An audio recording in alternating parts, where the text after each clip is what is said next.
சார்பாக இல்ல மக்கள் சந்திப்பு சார்பாக உயர்நீதிமன்றத்தில் அந்த எஸ்ஓபி டிஃபைன் பண்ணி வந்த பிறகுதான், ஏன்னா அதுக்கப்புறம் தான் அனுமதி கொடுக்கணும், ரோட் ஷோக்கு அனுமதி கொடுக்கணும் உயர்நீதிமன்றத்திலே அந்த மென்ஷன் பண்ணியிருக்காங்க. பட் மற்ற பொலிட்டிக்கல் நிகழ்வுகளுக்கு அனுமதி கொடுக்கலாம்னு சொல்லியிருக்காங்க. ஸோ அதுக்கு நாங்கள் கண்டிப்பாக காத்திருக்கோம். அது முடிந்தவுடன் உடனடியாக தொடங்கப்படும். ஏன்னா ஒரு வழிகாட்டுதல் இல்லாமல் தான் இவர்கள் இஷ்டம் போல எல்லாருக்கும் தெரியும். ஏன்னா திரும்ப சொல்றதுக்கு என்ன இருக்கு, கரூர்ல 67 போலீஸ் மேல இருந்தாங்களான்னு எனக்கு சந்தேகம். உங்க எல்லாருக்கும் சந்தேகம். எவ்வளவு போலீஸ் இருந்தாங்கன்னு உங்களுக்கு எல்லாம் தெரியும். இன்னைக்கு அவங்களால எத்தனை பேர் எந்தெந்த இடத்துல டிப்ளாய் பண்ணாங்கன்ற லிஸ்ட் அவங்களால கொடுக்க முடியுமா? எதையுமே நீங்க எல்லாம் அவர்கள் ஒவ்வொருத்தரும், அதாவது முதல்வர் உட்பட என்னென்ன பிரஸ் மீட்ல என்னென்ன சொன்னாங்களோ எல்லாமே சாட்சியங்கள், பொதுமக்கள் முன்னாடி இருக்க சாட்சியங்கள், எல்லாத்துலயும் என்னென்ன சாட்சியங்கள் இருக்கோ அது எல்லாத்துக்கும் அவர்கள் தான் பதில் சொல்ல வேண்டியிருக்கும். ஏன் போஸ்ட்மார்ட்டம் நாங்க 1:45 ஸ்டார்ட் பண்ணோம்னு ஒரு அமைச்சர் சொல்றாரு. அப்ப 3:10 முதல்வர் வந்தப்ப போஸ்ட்மார்ட்டம் பண்ணப்பட்ட 1.5 மணி நேரம் தான் ஒரு போஸ்ட்மார்ட்டம் பண்ணிருக்காங்க ஒருத்தருக்கு. அதுக்குள்ள அவங்க ரிப்போர்ட் முடிச்சிட்டாங்களா? இது மாதிரி பல கேள்விகள்.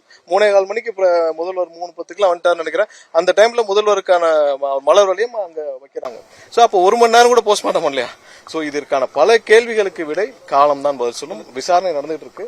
உச்சநீதிமன்றம் தலைமையில் ஒரு நீதிபதி நியமிக்கப்பட்டிருக்கிறார். அதனால இது சம்பந்தப்பட்ட பல விஷயங்கள் நம்ம தயவு செஞ்சு வந்ததை பத்தி நீங்க யோசிக்கிறீங்களா? இது இல்ல வரக்கூடிய காலங்களை தவிர்ப்பீங்களா? பத்திரிகையாளர் அனைவருக்கும் தெரியும் இந்த கேள்வியை. நீங்க நிறைய டைம் நீங்களே 1 மாசம் விளையாடுறீங்க. உங்க எல்லாருக்கும் தெரியும்.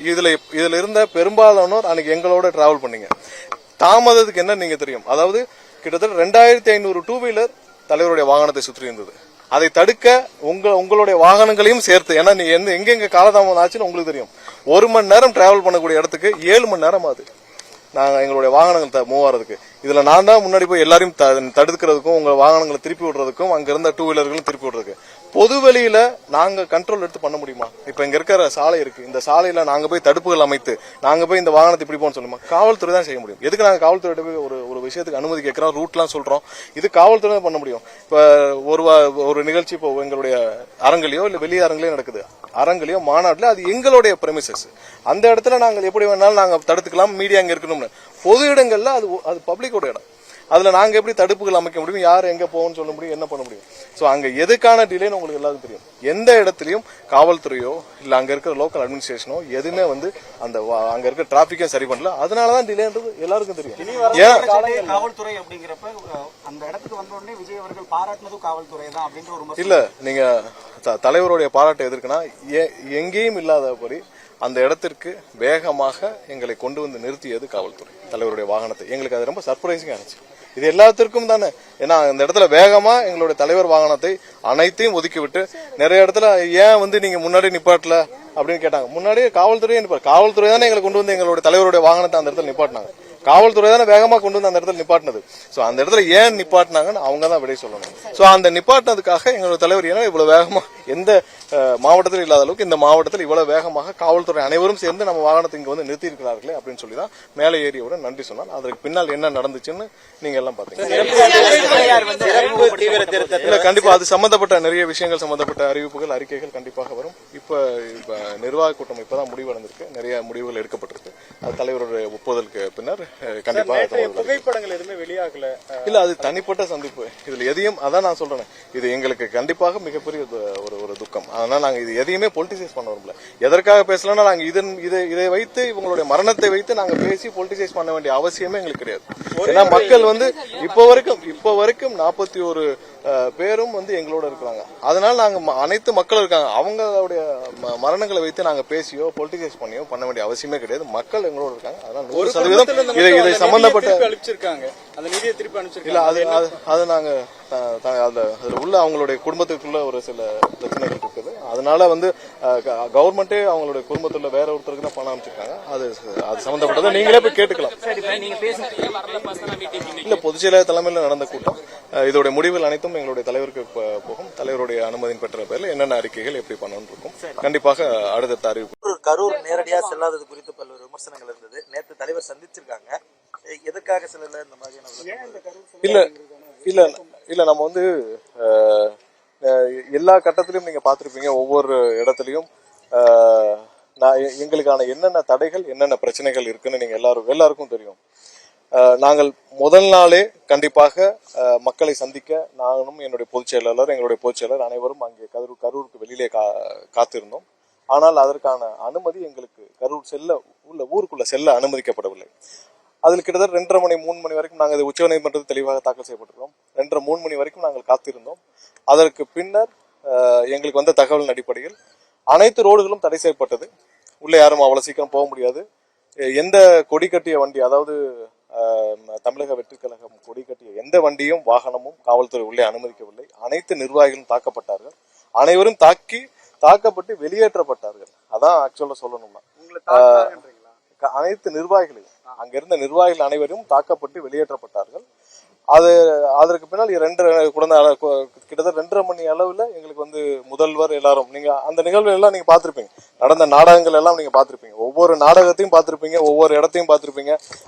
எத்தனை அமைச்சர்கள் வந்து உடனே நாடகம் நடத்துகிறார்கள். எங்களுக்கு அந்த இடத்துல வந்து உள்ள போறதுக்கான அனுமதியும் வழங்கப்படவில்லை. அதற்கு பின்னர் தான் போஸ்ட்மார்ட்டம் உடனே கம்ப்ளீட் பண்ணிட்டாங்க அப்படின்னு தகவல் வந்தவுடன் கண்டிப்பாக இது அடுத்த கட்டமாக எங்களுக்கு இங்கே எந்த இடத்திலும் நீதி கிடைக்காது. ஏன்னால் எங்களுடைய முதல் குற்றச்சாட்டு காவல்துறை மீது.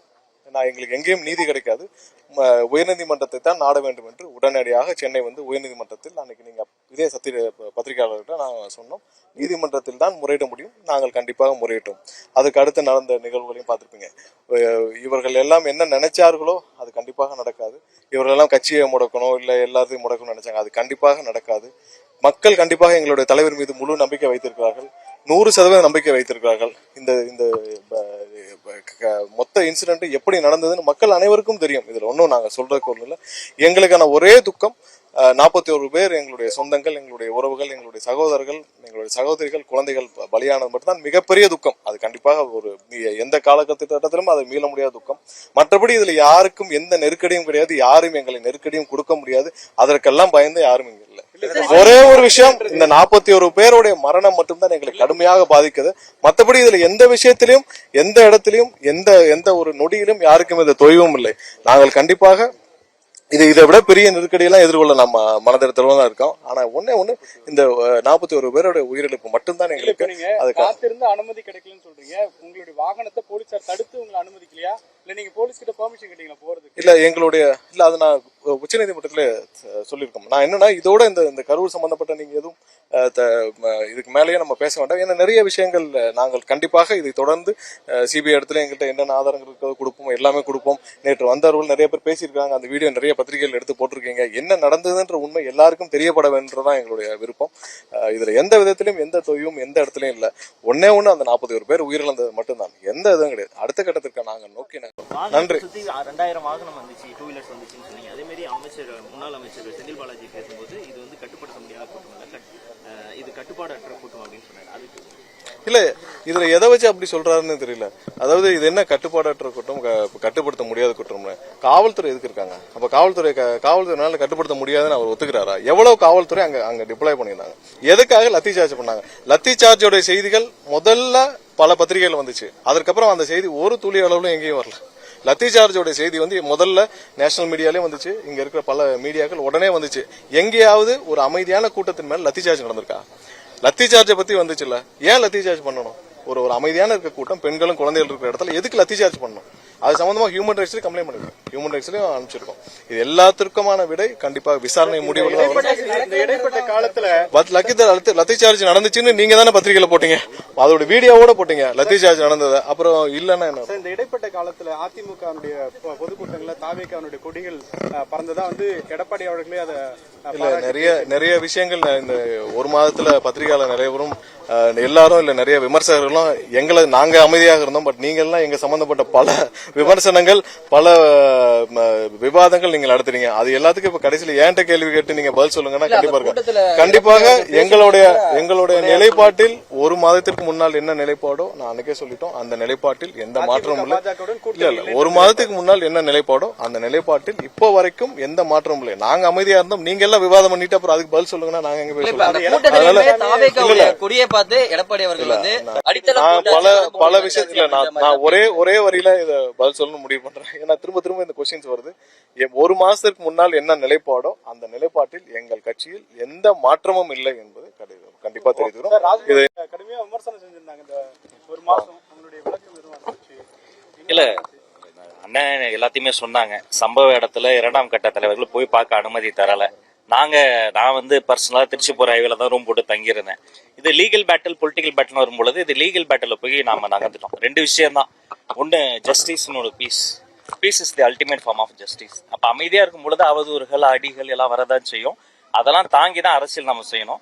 இந்த மக்களுக்கு நீதி நிலைநாட்டப்படணும். தலைவர் நீதி வெல்லும் சொன்னது கூட அதுதான். பாதிக்கப்பட்ட மக்களுக்கு நீதி நிலைநாட்டப்படணும். அதற்கான ஒரு அமைதியான பாதையில் நாம் இன்னும் இந்த பாதை தான், இந்த அமைதி ரூட்ல தான் நீதியை போய் தொடும். அதற்காக தான் நாங்கள் அமைதியாக கட்சியினுடைய தலைவர் தவிர்த்து பொதுச் செயலாளர் உள்ளிட்ட அவர்கள் வந்து தலைமறைவா இருந்தாங்க அப்படிங்கிற ஒரு பெரிய திரும்ப சொல்றேன். இதுல பெரும்பாலான பத்திரிகையாளர் என்கிட்ட பேசிட்டு இருந்தீங்க. யாரும் தலைவர் நிகழ்ச்சிகள்ல கலந்து கொள்ளவில்லை. எங்கேயும் போகல. இது எந்த நிர்வாகம் போகல. நீங்க அதனாலதான் எங்களுடைய திரு ராஜ்மோகன் அவர்களையும் வந்து நீங்க எல்லாம் இது நிறைய பேர் கேட்டீங்க. இல்ல எங்கேயுமே யாரும் தலைமறைவாக இல்லை. நிகழ்ச்சிகள்ல கலந்து கொள்ளவில்லை. அது மட்டும் தான். என்னன்னா, நாங்கள் அடுத்த கட்ட நகர்வுகளுக்கு ஒண்ணு அந்த 41 பேரை பார்க்க வேண்டும் என்பது எங்களுடைய எல்லா நிர்வாகிகளுடைய ஒரு இதா இருந்துச்சு. அதை நோக்கி தான் நாங்களுடைய திட்டமிடல் இருந்துச்சு. மற்றபடி எதுவும் இல்லை. அது நீங்க அந்த ஒரு வாரத்துல பார்த்திருப்பீங்க. இவங்க எல்லா முயற்சிகளையும் செய்து எங்களை முடக்க வேண்டும், கட்சியை முடக்க வேண்டும் எல்லாம் பண்ணாங்க. அது எல்லாமே வந்து 2 வாரத்துல எல்லாமே உச்சநீதிமன்றம் மூலமாக தவிடுபடியா இருக்குது. எதையுமே நீங்க வந்து எந்த விஷயமும் எங்களை ஒரு நொடி கூட எங்களை எதுக்கும் நாங்கள் பயப்படவும் இல்லை. இல்லை எதுவும் எங்களை தடுக்கவும் முடியாது. மீண்டும் பல கட்ட வீரியத்தோடு எங்களுடைய கட்சியும் எங்களுடைய தலைவரும் எல்லாமே செயல்பாடுகளும் இருக்கும். இதுல எந்தவித தயக்கமும் இல்லை. எல்லாமே இல்ல இது எல்லாமே வந்து இந்த ஒரு மாசத்துல நீங்க எல்லாம் விவாதித்த பல விஷயங்கள் இதுவும் ஒண்ணு. எல்லா எலெக்ஷனும் முடிஞ்சு, அதாவது கட்சியுடைய எலெக்ஷன் எல்லாம் முடிஞ்சு ஒவ்வொரு நிர்வாகிகளும் அனௌன்ஸ் தேர்ந்தெடுக்கப்பட்டு அதன் மூலமா தான் மாவட்ட செயலாளர்கள் தேர்ந்தெடுக்கப்பட்டாங்க. அப்புறம் என்ன நிர்வாகிகள் நியமிக்கப்படல. பல இடங்களில் வட்டம் நகரம் அந்த பொறுப்புகள் இல்ல எல்லாம் வந்து தேர்தல் மூலியமா தேர்ந்தெடுக்கப்பட்டு வந்ததுதான். இது எங்க இருந்து இந்த விமர்சனம் வந்துச்சு இல்ல. எல்லாம் அந்த ஒரு மாசத்துல உங்களுக்கான ஒரு ரூமர்ல இதுவும் ஒண்ணு. இதையும் பல கட்டத்துல விவாதிச்சுட்டீங்க. தயவு செஞ்சு அந்த மாதிரி எதுவும் இல்லை. எல்லாம் அந்த ஒரு மாசத்துல விவாதிச்சது எல்லாமே வந்து இதற்காக நாங்கள் பதில் சொல்ல முடியாது. மாவட்ட செயலாளர் என்ன இல்ல அது ஒரு சில மாவட்டங்கள் மட்டும் தான். மாவட்டம் பிரிக்கிற இது தேர்தலுக்கு வந்து 6 மாத காலங்கள் தான். இல்ல அது இல்ல சமயத்தில் வந்து இதை நான் முன்னாடியே சொல்லியிருக்கோம். எல்லாமே பொறுப்பாளர்களை வச்சு அதுக்கான நியமனங்கள் எல்லா வேலைகளும் தேர்தல் வேலைகளும் அந்தந்த மாவட்டங்களில் பொறுப்பாளர் மூலமா நடந்துட்டு தான் இருக்கு. எந்த மாவட்டத்திலும் எந்த வேலையும் நடக்காம இல்லை. எல்லாமே பொறுப்பாளர் மூலம் நடந்துட்டு தான் இருக்கு. என்ன மாவட்டம் பிரிக்கிறதுனால ஒரு சில மாவட்டங்கள் இருக்கு. இது எல்லா இடத்துலயும் இருக்கிறதா. ஒரு சில மாவட்டங்களுக்கு அது விரைவில் எங்களுடைய பொதுச்செயலாளர்கள் அறிவிக்கும்.